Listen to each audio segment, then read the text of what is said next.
नमस्कार, मैं हूं आपके साथ प्रीता और बीएसटीवी के खास प्रोग्राम 23 के तिलिस में हम आपको आज बताएंगे मध्य प्रदेश और छत्तीसगढ़ के चुनावी शोर में क्या क्या मुद्दे रोज उछल रहे हैं और क्यों रोज बदलनी पड़ती है बीजेपी कांग्रेस को अपनी अपनी रणनीति। चुनावी चौसर की बिसात पर आज कौन से मुद्दे भारी, हम बात करेंगे एमपी के नेता कितने मालामाल।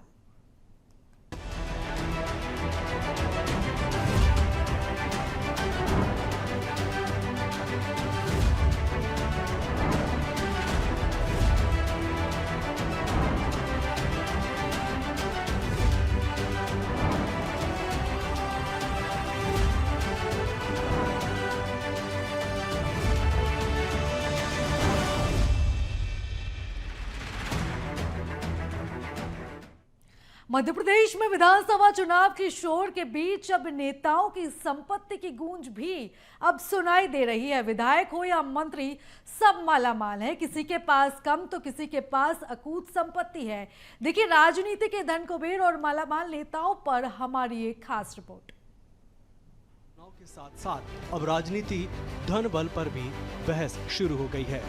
एक तरफ जहां पूर्व सीएम कमलनाथ की संपत्ति को लेकर बीजेपी कई बार सवाल खड़े करती आई है, तो वहीं सीएम शिवराज समेत उनके कैबिनेट पर भी कई तरह के आरोप कांग्रेस ने लगाए।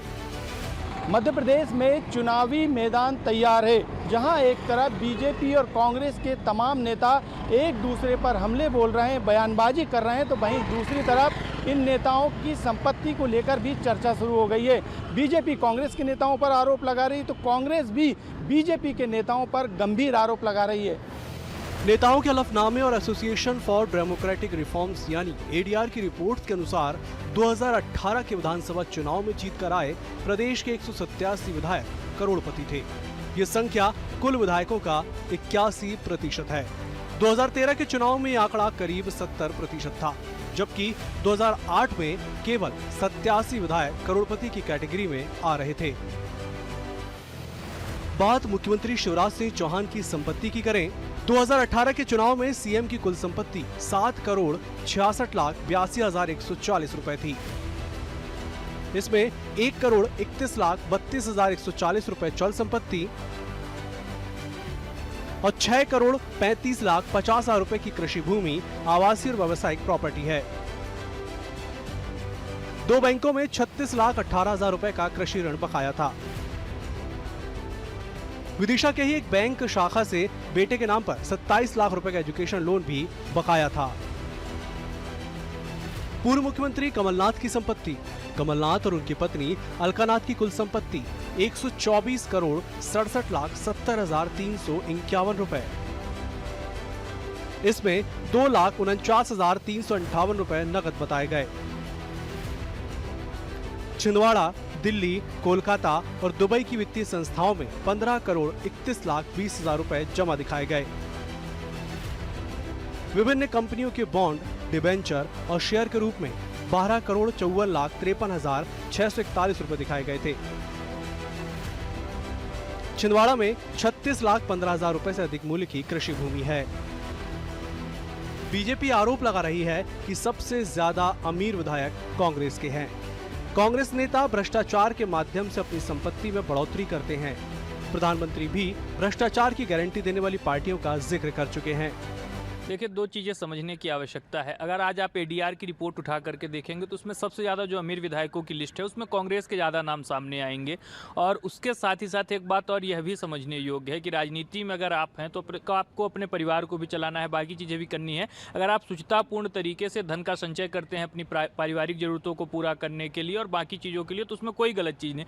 लेकिन उसके विपरीत कांग्रेस पार्टी के नेता जैसा करते आए हैं, भ्रष्टाचार के माध्यम से अपनी अकूत संपत्ति में वृद्धि करेंगे और मध्य प्रदेश और देश की जनता को लूटने और खसोटने का काम करेंगे। माननीय प्रधानमंत्री जी भी जब मध्य प्रदेश आए तो उन्होंने ऐसे तमाम राजनीतिक दलों का उदाहरण दिया था जो सिर्फ और सिर्फ भ्रष्टाचार की गारंटी देते हैं, चुनावों से पहले तक जनता के विकास की बात करेंगे और सत्ता में आने के बाद जनता को लूटने का काम करेंगे। वहीं मालामाल नेताओं को लेकर कांग्रेस बीजेपी पर आरोप लगा रही है। कांग्रेस का कहना है कि सरकार में कई ऐसे मंत्री हैं जिनकी संपत्ति में इजाफा हुआ। भ्रष्टाचार का पैसा बीजेपी के नेता अपनी संपत्ति में इन्वेस्ट कर रहे हैं। देखिए, किसी भी दल के लोग हों, इन्हें निश्चित रूप से चुनाव के वक्त अपना शपथ पत्र देना पड़ता है चुनाव आयोग को। लेकिन हम ये देख रहे हैं कितने सारे मंत्री ऐसे हैं, भूपेंद्र सिंह की बात कर लो आप, कि इन 2008 के चुनाव में कुछ इनकी और थी इनकम, 2008 के बाद कुछ और हुई, होटल में पार्टनर हो गए और इनकी करोड़ों में संपत्ति बन गई। कई लोगों ने फार्म हाउस बनाए तो वहाँ तक सड़कें सरकारी बन के पहुँच गई। और एक की नहीं, हम तो किसी की बात कर लें, माननीय मुख्यमंत्री महोदय की खुद की बात करें तो ये गुलाब की खेती से कितने अरब लोग कमाते होंगे, ये उजागर कर दें। इनका जो खर्चा है, जो इनका स्टेटस है, जिस तरह से भाजपा के 5 स्टार नुमा जी कार्यालय बन रहे हैं, तो क्या ये पैसा पार्टी के नेताओं से इकट्ठा करके ला रहे हैं? मैं ये समझता हूँ ये भ्रष्टाचार का पैसा है और ये भ्रष्टाचार का पैसा अपने कार्यालयों में लगा रहे हो। चुनाव के समय नेताओं की संपत्ति सार्वजनिक हो जाती है। इसका ब्यौरा नेताओं को चुनाव लड़ने के दौरान देना पड़ता है। ऐसे में किस नेता की कितनी संपत्ति है, इसका पता सबको चल जाता है। लेकिन आरोप ये भी लगते हैं कि कई ऐसी संपत्तियां भी होती हैं जो रहती तो नेताजी की हैं, लेकिन उसका कोई रिकॉर्ड नहीं रहता। BSTV के लिए मनोज राठौर की रिपोर्ट। और अब बात नेताओं की अमीरी और गरीबी की करते हैं। रिपोर्ट के अनुसार बीजेपी नेता करोड़पति के मामले में कांग्रेस से आगे है, तो वहीं गरीब नेताओं के मामले में भी बीजेपी ही कांग्रेस से आगे है। नेताओं की संपत्ति की जानकारी सार्वजनिक है और डाटा ये बताता है कि माननीयों की संपत्ति में कमी नहीं है, बल्कि हर बार बढ़ोतरी ही होती है। कौन किस पर भारी है, कौन नेता गरीब है, जानने के लिए देखिए हमारी अगली खास रिपोर्ट। अमीरी की बात करें तो सबसे ज्यादा अमीर विधायक बीजेपी के संजय पाठक हैं। इसके बाद दूसरे विधायक का नंबर लगता है। ये है मालामाल नेता। विधायकों में सबसे ज्यादा अमीर बीजेपी विधायक संजय पाठक हैं। संजय पाठक 226 करोड़ रुपए की संपत्ति के मालिक हैं। पिछोर से कांग्रेस विधायक केपी सिंह करोड़पति विधायकों में शुमार हैं। केपी सिंह के पास 73 करोड़ 76,66,873 रुपए की संपत्ति बताई गई है। देपालपुर के कांग्रेस विधायक विशाल जगदीश पटेल ने खुद के पास 69 करोड़ 16,36,824 रुपए की कुल संपत्ति की जानकारी दी थी। बीजेपी विधायक सुदेश राय ने अपने पास 67 करोड़ 51,29,525 रुपए की संपत्ति घोषित की है। सिरमौर से बीजेपी विधायक और रीवा रियासत के दिव्यराज सिंह ने खुद के पास 62 करोड़ 28,37,000 रुपए की संपत्ति होने का शपथ पत्र दिया था। खुरई से बीजेपी विधायक भूपेंद्र सिंह ने 40 करोड़ 27,069 रुपए की संपत्ति का ब्यौरा अपने चुनावी हलफनामे में दिया था। नेताओं की संपत्ति को लेकर वरिष्ठ पत्रकार दिनेश गुप्ता का कहना है कि जिन नेताओं के पहले से बिजनेस हैं, उनकी संपत्ति में इजाफा होता है। वोटर्स को पता होना चाहिए कि उनके नेता की कितनी संपत्ति है।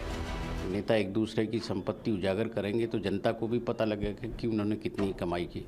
देखिए, भारतीय जनता पार्टी हो या कांग्रेस, लोगों ने अपनी संपत्ति तो जमा की है। किसी का बिजनेस है, यदि भारतीय जनता पार्टी के विधायक हैं, संजय पाठक को लेकर बात होती है, या संजय शर्मा को कांग्रेस के विधायक हैं उनको लेकर बात होती है, तो उनका अपना व्यवसाय है। कमलनाथ जी का भी व्यवसाय पुराना है, जिनका व्यवसाय है उनकी संपत्ति बढ़ती है। अब बात उन गरीब नेताओं की जिनके पास उनका घर तक नहीं है।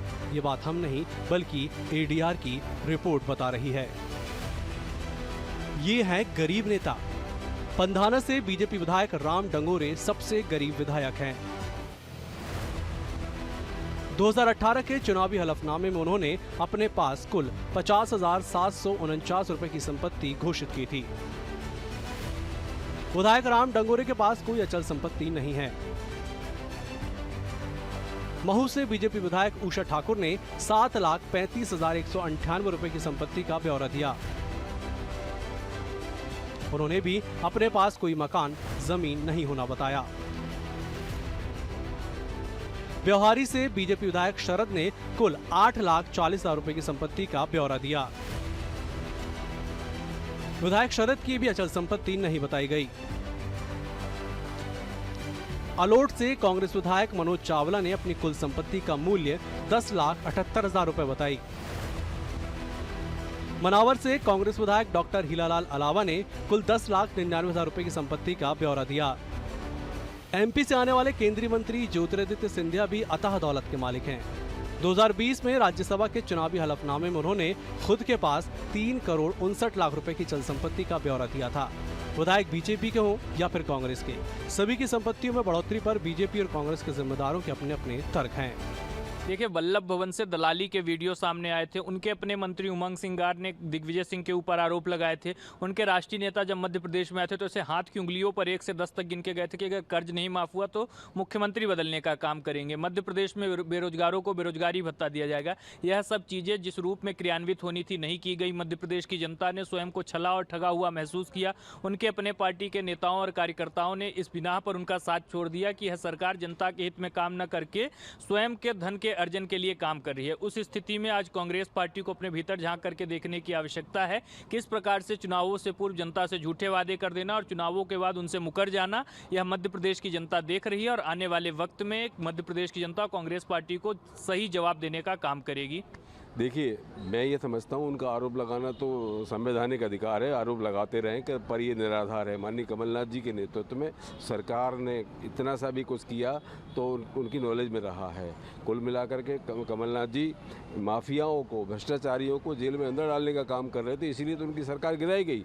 माननीय कमलनाथ जी एक विजन वाले नेता हैं और विजन लेकर मध्य प्रदेश में आए थे और टेलीविजन वाले नेता ने सिर्फ इसलिए सरकार गिराई कि उनका जो 19 साल में 18 साल में जो माफिया पनपा था, जो इनका भ्रष्टाचार पनपा था, उस भ्रष्टाचार की पोल खुलने वाली थी, उसी के पैसे से सरकार गिराई इन्होंने। कांग्रेस में इस तरह के लोगों को तवज्जो माननीय कमलनाथ जी कभी दे ही नहीं सकते।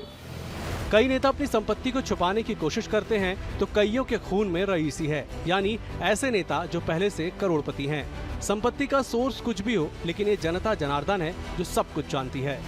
BSTV के लिए मनोज राठौर की रिपोर्ट।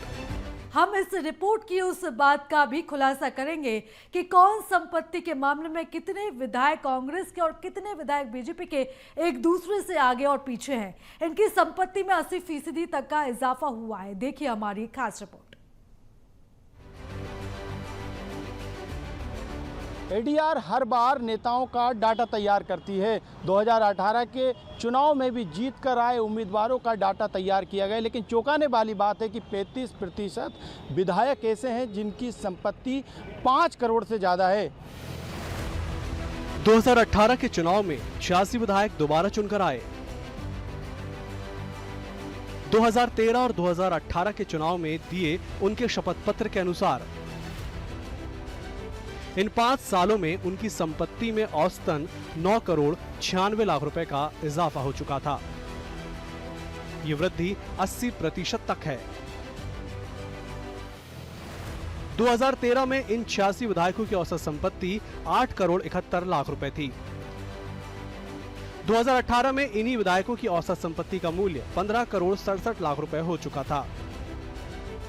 इन 5 सालों में बीजेपी विधायकों की औसत संपत्ति 93.58% बढ़ी, जबकि कांग्रेस विधायकों की संपत्ति 50.3% की दर से बढ़ी बताई गई। वैसे तो ADR की रिपोर्ट से नेताओं की संपत्ति नहीं बल्कि उनके आपराधिक रिकॉर्ड का भी पता चलता है। जिस जनप्रतिनिधि को चुना जाता है, जनता को उसकी जानकारी होना चाहिए।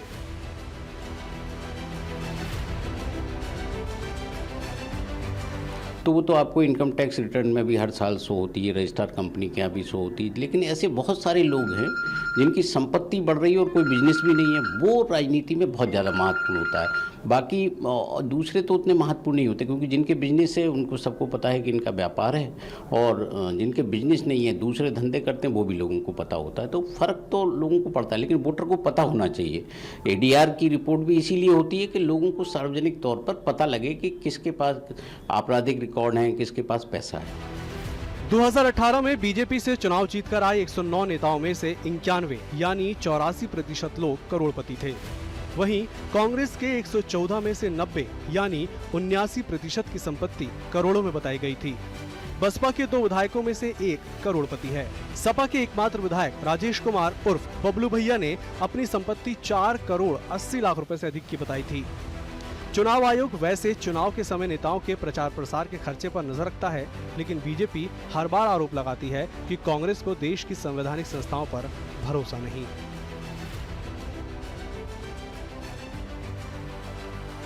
कांग्रेस पार्टी का इतिहास रहा है इस देश की संस्थाओं को बदनाम करने का, अंतर्राष्ट्रीय स्तर पर हमारे राष्ट्र की संप्रभुता को क्षीण करने का। यह कांग्रेस पार्टी के नेता तमाम अवसरों पर करते हुए नजर आते हैं। जब कर्नाटक में वह चुनाव जीते, हिमाचल में चुनाव जीते, तब उनको चुनाव आयोग की कहीं ना कहीं प्रासंगिकता या जो उसकी प्रामाणिकता है उस पर कोई प्रश्नवाचक चिन्ह नजर नहीं आता। लेकिन जैसे ही वह चुनाव हारना शुरू करते हैं, उनको चुनाव आयोग में खामियां नजर आएंगी, उनको हमारे लोकतंत्र में कमजोर होता हुआ दिखाई देगा, उनको दिखाई देगा कि कहीं ना कहीं मीडिया उनके साथ नहीं है। इस प्रकार से कांग्रेस की मानसिकता रही है। कभी ईवीएम के ऊपर आरोप लगा देंगे, तो यह सब चीजें जब जनता खारिज कर देती है उससे बच निकलने के फॉर्मूले हैं। और देश और प्रदेश इस बात को जानता है कि भारत एक सुदृढ़ लोकतंत्र है जिसकी पूरे दुनिया में कहीं ना कहीं लगातार वैश्विक पटल पर सराहना की जाती है। साल 2020 में कांग्रेस के 22 विधायक पार्टी छोड़कर बीजेपी में शामिल हो गए। इनमें से 14 करोड़पति बीजेपी के टिकट पर जीतकर फिर से विधायक बन गए। उपचुनाव में 3 और करोड़पति विधायक बीजेपी के खाते से जुड़े। अब बीजेपी के कुल 127 विधायकों में से 108 करोड़पति हैं। वहीं कांग्रेस के 96 विधायकों में से 75 के पास 1 करोड़ रुपए से अधिक की संपत्ति है। बीजेपी नेताओं की संपत्ति की बात करें तो कांग्रेस बीजेपी के विधायकों पर सत्ता का दुरुपयोग कर संपत्ति में इजाफा करने का आरोप लगा रही है।